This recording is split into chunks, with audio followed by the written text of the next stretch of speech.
Hi అండి, నమస్తే. Welcome to my channel Lakshmi Ramana recipes. ఈరోజైతే సండే స్పెషల్ మా ఇంట్లో ఏం చేశానో ఈ వీడియోలో చూసేయండి. వేడి వేడి పూరీలండి.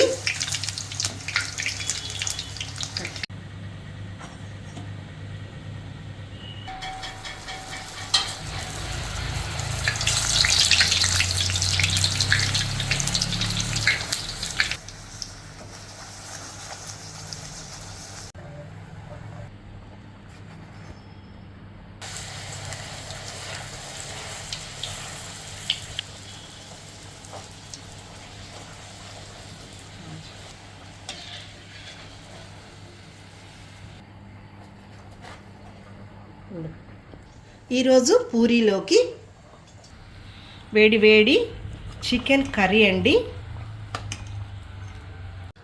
తరువాత వేడివేడిగా తవా చికెన్ అండి. చాలా బాగుంటుంది. ఆల్రెడీ నేను వీడియో కూడా పోస్ట్ చేసి ఉన్నాను, చూడండి. తరువాత వేడివేడిగా వైట్ రైస్ అండి. ఇందులోకి రసము, పెరుగండి. ఈరోజు మీ ఇంట్లో సండే స్పెషల్ ఏం చేశారో కామెంట్ చేయండి. ఓకే అండి, ఉంటాను. Thank you so much.